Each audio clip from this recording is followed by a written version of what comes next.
What's the meaning of Christian Science Monitor?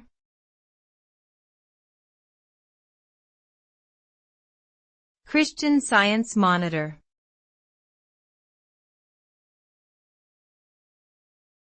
Christian Science Monitor.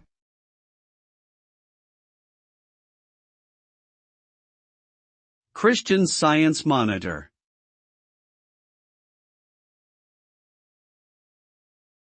Christian Science Monitor.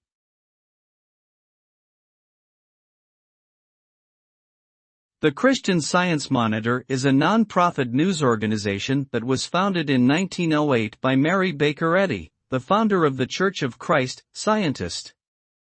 The publication has won numerous Pulitzer Prizes and is known for its unbiased and in-depth reporting on national and international news, as well as its coverage of science, technology, and the environment. Through its website and print edition, the Christian Science Monitor aims to provide readers with high-quality journalism that is grounded in the principles of integrity, objectivity, and public service.